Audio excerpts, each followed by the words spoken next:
Now invite Deputy Ross to make his conclusion. Thank you very much, Councillor. I'd like to thank everybody who participated in this bill, in the discussion of this bill, and I'd also like to point out that some of the reservations which were expressed by people on this side, I think were very constructive, and I think that so some of those who said that maybe that there should be changes to the Oireachtas Committee have a point. I think that's a fair point. It's not set in stone. What I'm trying to do in this bill is to start a process which takes the appointment of judges away from the government. If we want to do it in a different way, I'm happy. And I'm happy to have heard the constructive criticisms which have come from some of my colleagues and reservations and changes. That doesn't mean, that you don't accept a bill at second stage. That just means that there is detail which should be changed and which we don't all agree about, and I'm perfectly happy with that. I'm perfectly happy to change it. The reason, and I'll answer the Minister's point, why the Oireachtas Committee is there with a government minority, is specifically to stop governments stuffing their own people through and ramming them through an Oireachtas Committee. It's to put a protection there to stop it happening because of the records of governments over time. And it's not particularly the Minister's government, it's every government. And it's to give that stop there. It's to put that stop there and to put that protection there. And that's the reason it's there. And I see nothing wrong with some democratic input into these appointments. What I see is the democratic input stopping political patronage by governments using their majority, as they do all the time, to appoint their cronies. And let's be honest about this. This bill is about cronyism. Let's not hesitate in saying that. That's what it's about, and it's about stopping cronyism. And the Minister's reply is absurd. This is a ridiculous reply because it doesn't address the real issue. It avoids them by being insulting, by being detailed, and being detailed in ways that don't matter, and being wrong. Just absolutely wrong. Now, I don't blame the Minister, although I have to say, and reiterate what Deputy Shortall said, your performance today is one which I don't think would have happened to you a few months ago. And I think I have to say this, that the ministerial appointment seems to have in some way been corrosive on your political input into this House, and it's very evident in the bill here, in what you say about the bill here. It is a great disappointment to me that in this particular script, it is quite apparent that whoever wrote this bill for you, wrote this speech for you, hadn't read the bill properly, and that you proceeded to read out this speech not having written it yourself. Because it says here, and it says quite specifically, in this bill, Deputy Ross proposes that members of the Oireachtas should choose our judges, but only those unconnected to political parties. That is not what the bill says. And that was why I interrupted you, because it was a piece of misleading ignorance that you came through to, and then you corrected it. But it is, don't interrupt me now.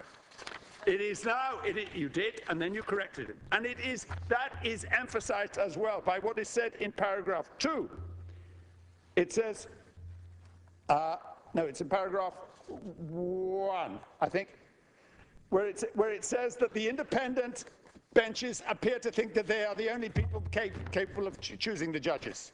That is not what the bill says. The bill says that it should not have a government majority, and that is either ignorance or laziness or deliberate misleading of the House. And I suggest to you, Minister, that you go back to whoever wrote that and you tell them they should read the legislation before they write your speeches for you, and that you check up yourself before you come to this House preaching this sort of ignorant stuff. You should have taken this bill a great deal more seriously than come in and mouth the words of somebody else who wrote it for you. This bill is about cronyism, and let me give you an example of what I'm talking about. And this is about your party and how your party has behaved in the present circumstances. I want to give you a case of what's happened. And I'm not going to name anybody here because I don't wish to do that. And I'm not falling for any of these traps that you've been setting about naming some sort of judgment which has been affected by political interference. I can't prove that, and that's what I said initially, and I won't be able to prove it. But let me take an example of what happened in an appointment recently.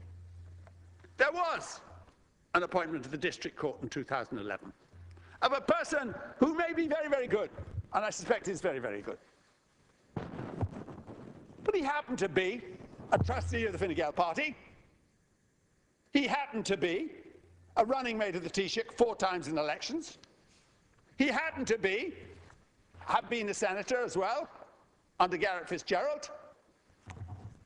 And he was appointed. He also happened to have been on the list for jabs for many, many years under Fianna Fáil. Now, what does that tell you about the system here? It tells me one thing, that you're as bad as the ones that came before you. You just wait your turn and then you reward the guys who've been waiting their turn. That's what it tells me. And to come into this House with this tissue of legal detail, which doesn't address the problem, is insulting. What I'm trying to do here is one thing and one thing alone. And I'm happy for this to be adapted in any way whatsoever. If it takes it out of the power of people like you and your cabinet, in any way whatsoever, I'm just trying to establish 2 things. That judges are appointed on merit, and that judges are independent. And what I see here today is you and your senior cabinet colleagues putting up some sort of a smokescreen, but basically what you're trying to do is defend the system as it always has been. And I am disgusted that you take such a blunt and insulting attitude to this, because I know what's going to happen. What's going to happen is you're going to introduce a bill very shortly, maybe in a year or 2, which is a camouflage. You stand behind the jab system, which is rotten. And what I see here is you're defending the justice system and refusing to reform it. And it's exactly the same as what you're doing with the Garda Commissioner and in the other issues which have been raised in this House recently. And it's a matter of great disappointment to me, but it's utterly revealing that you are refusing point blank. And let me say that the contributions from Fianna Fáil and Sinn Féin today put you to shame. That you are refusing point blank to reform this system because you're intent on protecting this political patronage in a way which I would have thought 6 months ago you personally wouldn't have done, and a year ago, several years ago, Fine Gael and Labour were preaching against. I think you should hang your heads in shame that you are not prepared to tackle this problem, and I think it's been a disgraceful reaction that you put forward to this House today. Thank you. Thank you very much, Deputy Ross. That concludes the proceedings, the debate. So I must now put... Deputy, please. Deputy, my headache is actually gone. I don't want it coming back. Yeah. I must now put the question that the bill be now read a second time. Is that agreed? Well, I put the question out. The deputies who are in favour of the motion say Tá. The deputies who are against say Níl.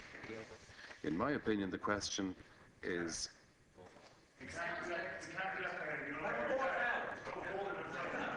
Sorry, I was moving on. Sorry, I am... Deputies. Deputy, please, my headache is coming back. Now, the division is postponed until immediately after the order of business on Tuesday next, in accordance with Standing Order 11718. Thank you, deputies.